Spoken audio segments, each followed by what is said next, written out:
Tercero, el Hospital Willard, Ovidio Enemy. En 1865, el Dr. Sylvester D. Willard era el cirujano general neoyorquino. Propuso hospitales estatales para asistir a personas con problemas de salud mental.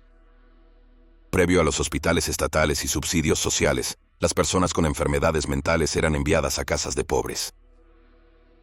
Las casas de pobres estaban llenas de personas que se consideraban indeseables. Esto incluía a los pobres. En inmigrantes recientes que no tenían familia ni amigos, las casas de pobres rara vez tenían profesionales que pudieran ayudar a las personas con enfermedades mentales. Para dormir y comer en una casa de pobres, el residente tenía que trabajar. Desafortunadamente, la mayoría de las casas de los pobres estaban mal financiadas, sobrepobladas y eran duras. Las personas eran puestas en confinamiento solitario, descuidadas, y pasaban hambre. El Dr. Willard asistió a los pobres y trabajó por mejorar las condiciones de los enfermos mentales. Pensó que lo mejor sería tener instituciones específicas para tratar a las personas con enfermedades mentales. El gobierno aprobó la idea del Dr. Willard en abril de 1865. Solo 6 días después de su aprobación, el Dr. Willard falleció. El Dr. Sylvester D. Willard tenía solo 39 años. Sin embargo, el asilo Willard para los crónicamente insanos abrió en 1865. La primera paciente fue María Roat. Fue trasladada allí desde la casa de pobres del condado de Columbia en Nueva York. Pasó 10 años en la casa de pobres, principalmente acurrucada en la esquina de su celda, desnuda. Se la describió como deformada y demente. Una vez que llegó a Willard, siempre estaba vestida y lucía presentable. El 9 de enero de 1876, 7 años después de llegar al hospital, María Roat murió de tuberculosis. Por supuesto, Roat no fue la única persona que sufrió un trato inhumano en las casas de pobres y que luego fue trasladada al hospital. Una mujer enviada a Willard estuvo encadenada en una celda desde niña. Otro paciente fue enviado a Willard en una caja de pollos. La mayoría de los pacientes fueron enviados a Willard por razones que incluyen pérdida de amigos, problemas de negocios, preocupación, exceso de trabajo, vejez, insolación, asuntos amorosos, uso de drogas, demencia y masturbación. Rápidamente se convirtió en el hospital psiquiátrico más grande de los Estados Unidos. La intención del Dr. Willard era proporcionar a los pacientes un ambiente seguro, limpio y controlado, donde pudieran comer bien y mantenerse físicamente en forma. Pero eso cambió gradualmente.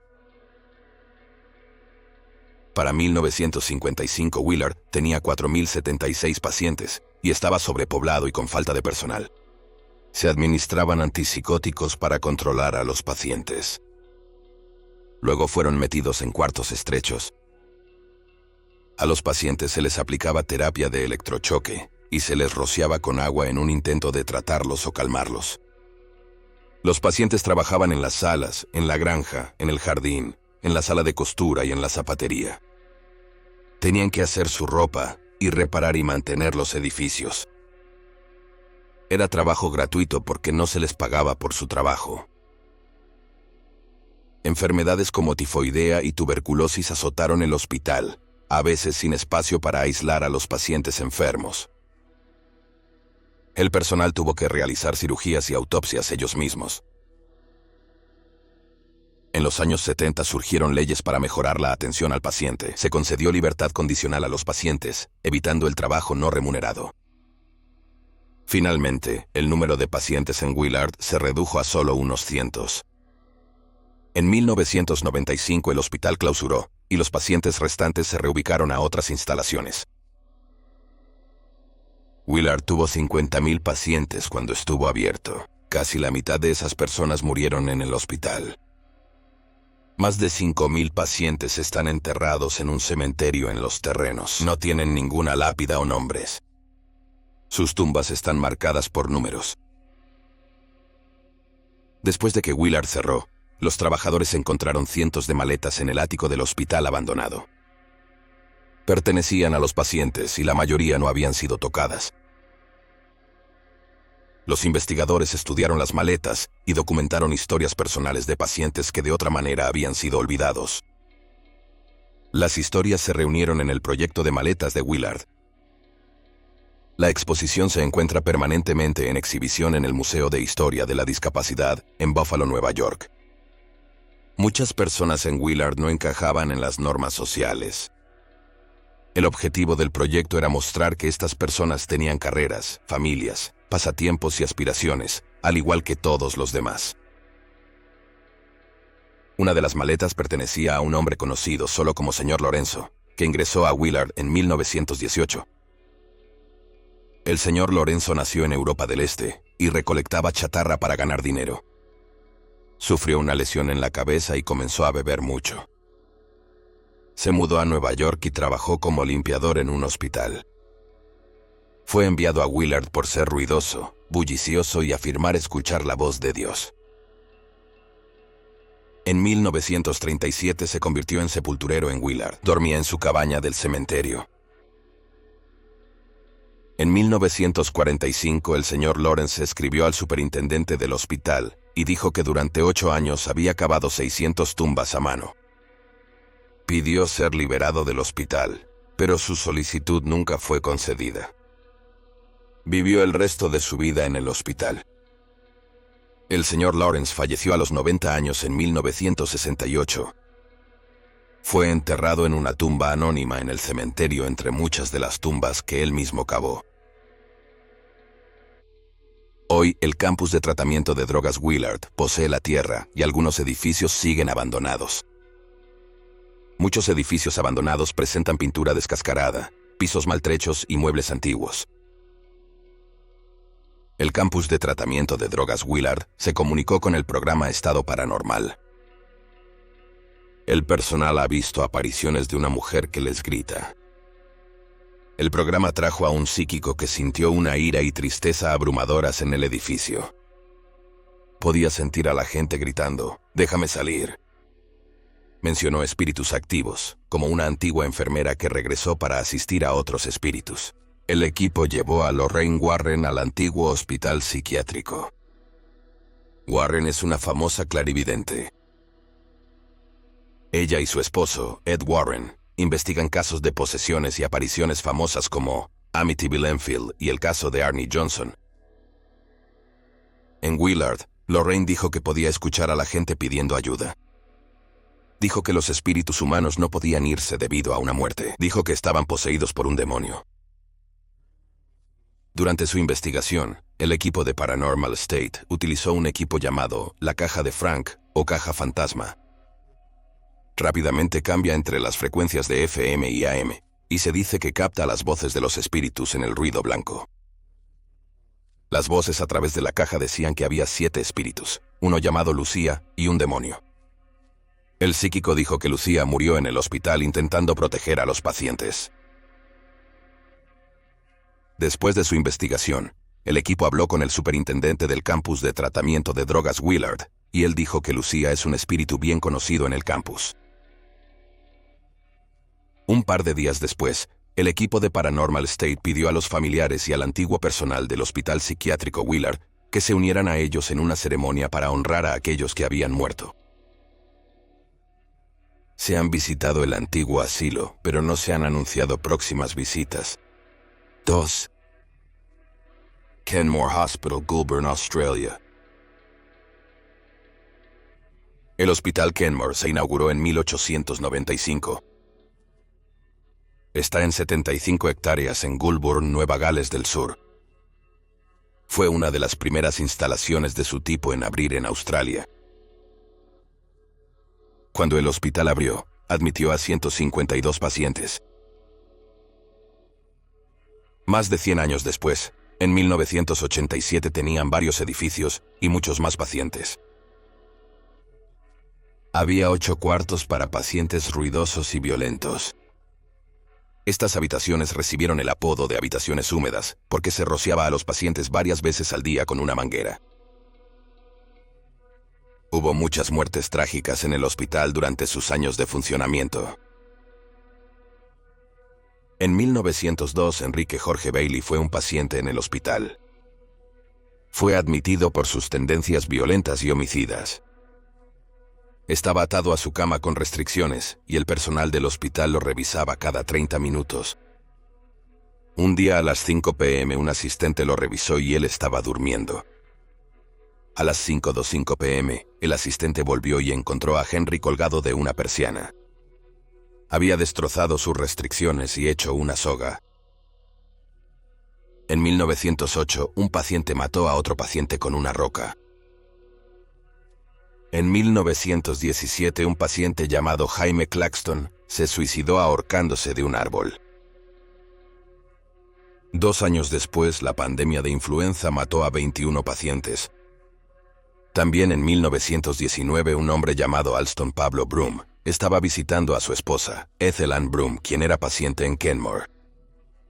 Alston le dio una galleta a Ethel durante su visita. Murió 1 hora después de comer la galleta. Se descubrió que había impregnado la galleta con estricnina, un veneno inodoro. Una mujer llamada Ruby Ethel Craig testificó en el juicio de Alston. Dijo que había estado socializando con Alston porque él dijo que estaba soltero. Finalmente descubrió que Alston estaba casado y su esposa era paciente en el hospital Kenmore. Alston le dijo a Ruby que se divorciaría y se casaría con ella, pero terminó matando a su esposa en lugar de obtener un divorcio. En 1920, Alston Pablo Broom fue declarado culpable y fue condenado a muerte. En 1922, circulaban rumores de que el hospital usaba terapia de electrochoque en pacientes homosexuales. También aparentemente usaron terapia de electrochoque en residentes que fueron sorprendidos masturbándose. Ese año, Ricardo Sindel, 24, era paciente hospitalario. Fue al hospital con síntomas de trastorno de estrés postraumático después de la Primera Guerra Mundial. Durante su estancia, se volvió cada vez más paranoico pensando que el personal estaba en su contra. Pensaba que el personal del hospital estaba conspirando en su contra, especialmente un médico llamado Carlos Moffat. Finalmente, Sindel salió del hospital. En diciembre de 1922, Sindel regresó al hospital con un revólver. Pasó junto a 2 enfermeras que estaban sentadas junto al bloque de administración. De pronto giró y apuntó su arma a ellas. Le disparó a la enfermera Elizabeth Norton en el pecho.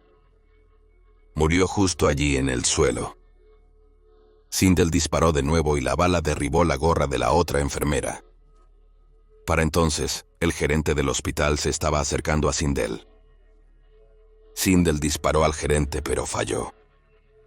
Luego el doctor Moffat corrió hacia la escena y Sindel le disparó 5 veces. Falló siempre, pero una bala hirió a otra enfermera en el brazo. Afortunadamente ella sobrevivió. El doctor Moffat se retiró a su oficina donde agarró su pistola. Volvió y disparó a Sindel, pero falló.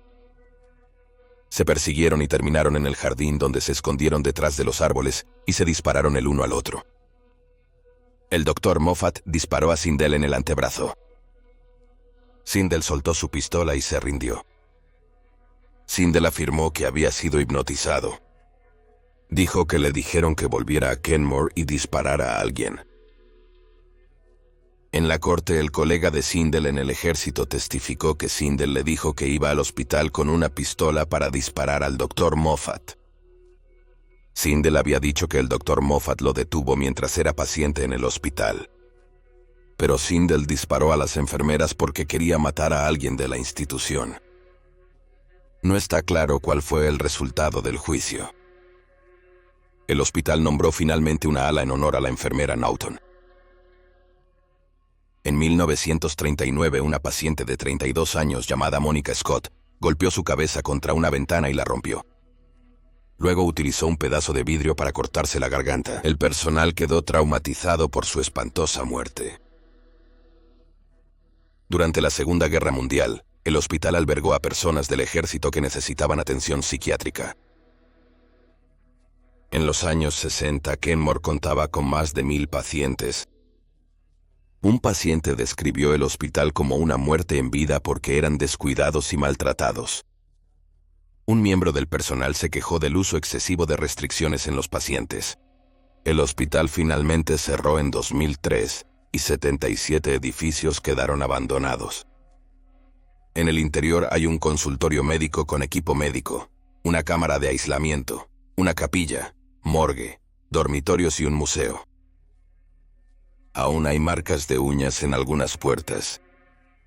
Los arañazos más prominentes están en las puertas de las salas húmedas. El Hospital Kenmore es considerado uno de los lugares más embrujados de Australia. Además de todas las muertes dentro del hospital, hay un cementerio en los terrenos del hospital. Los fotógrafos que visitan los edificios sienten como si alguien estuviera detrás de ellos.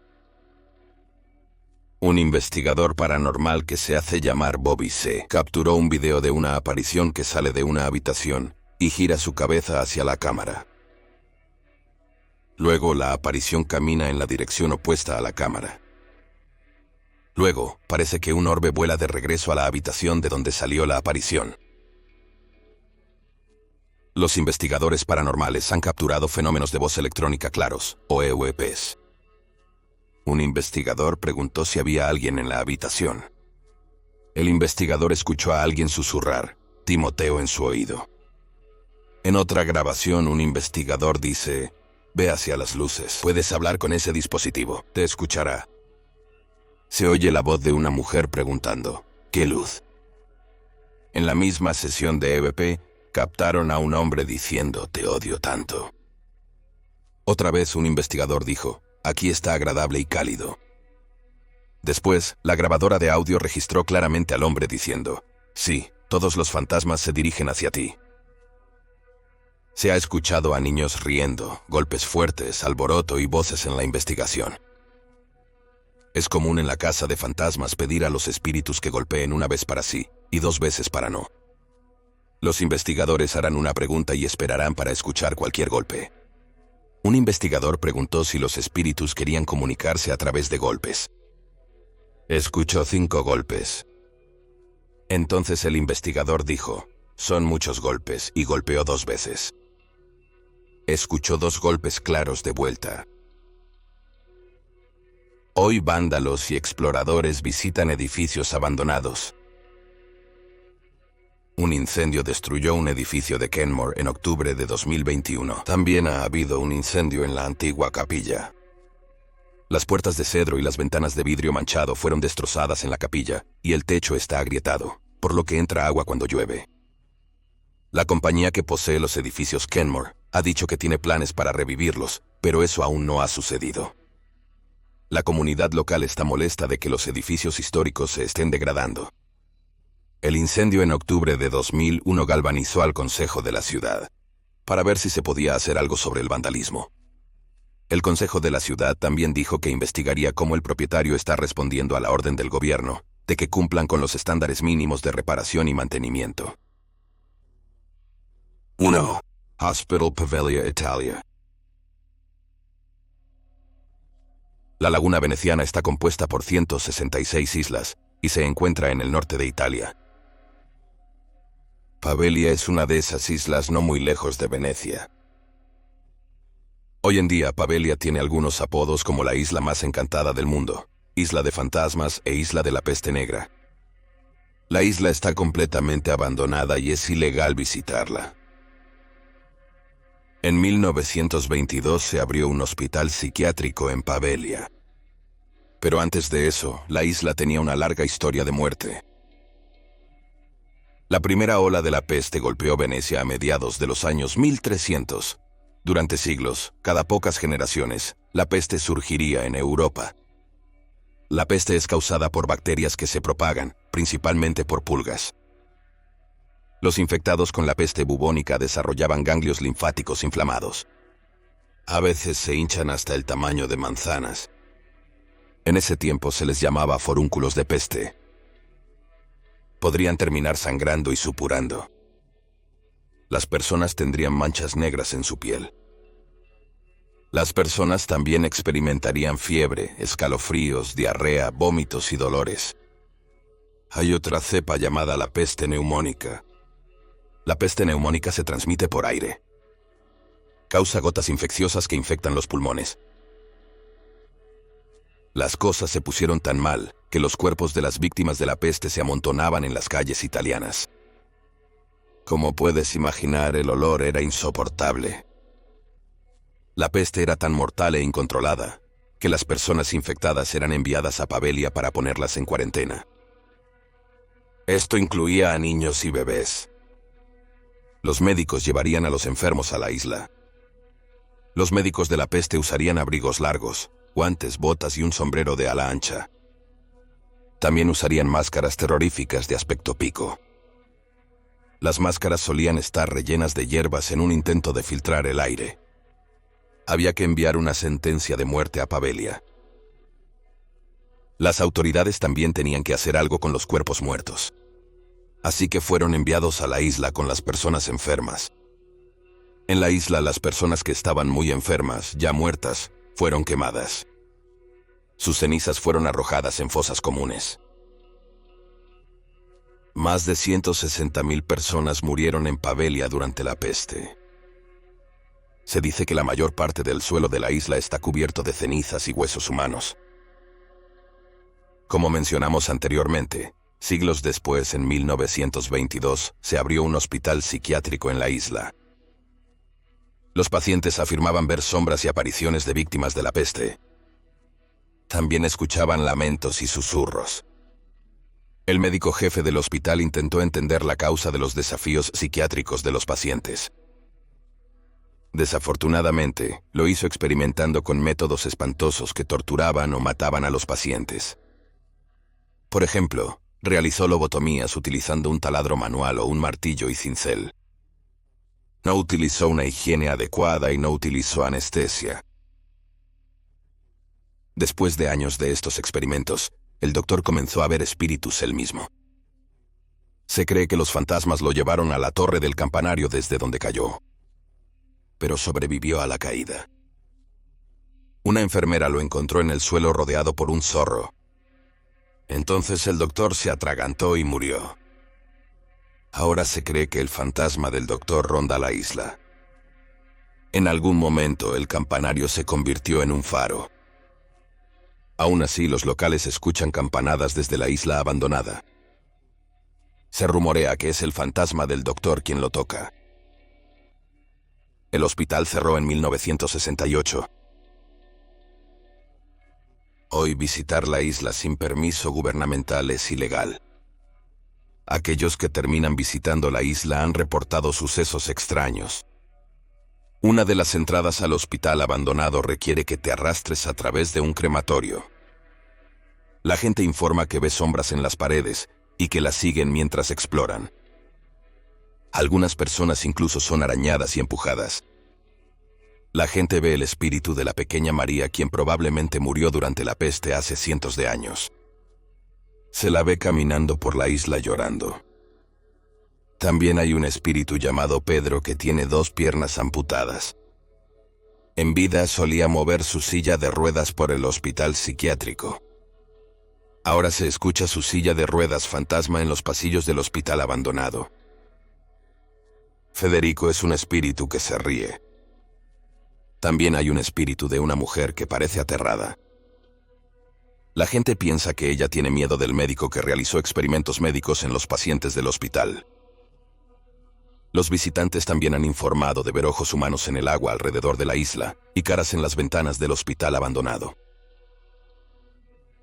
Una familia obtuvo un permiso para visitar la isla porque estaban interesados en comprarla. Pero se fueron en medio de la noche porque la cara de su hija fue desgarrada por algo. Necesitó 14 puntos de sutura.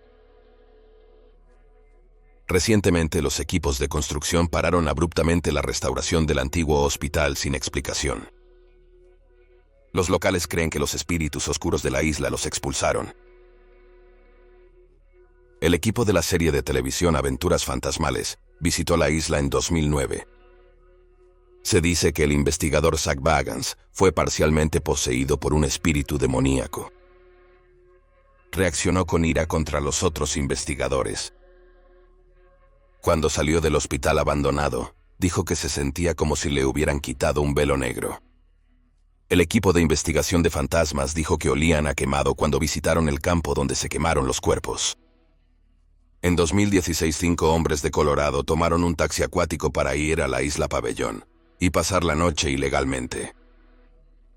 Durante la noche, un marinero los escuchó gritar y consiguió ayuda. Los bomberos hallaron a los hombres en la isla en shock y pánico. Los hombres dijeron que vieron y escucharon fantasmas. Aunque es ilegal visitar la isla Pabellón sin un permiso, una isla cercana con un antiguo hospital psiquiátrico está abierta a los visitantes.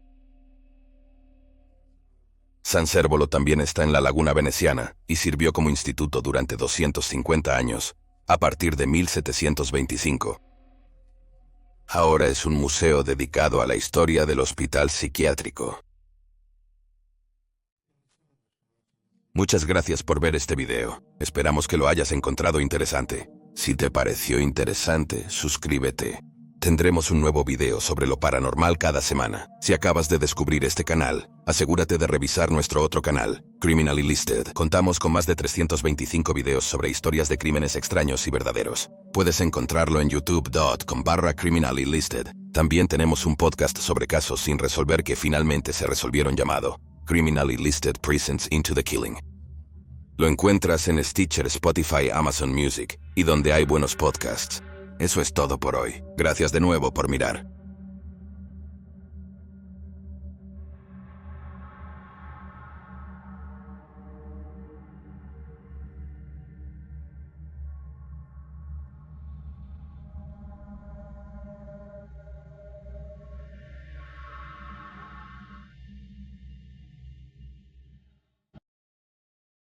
Nos vemos la próxima vez.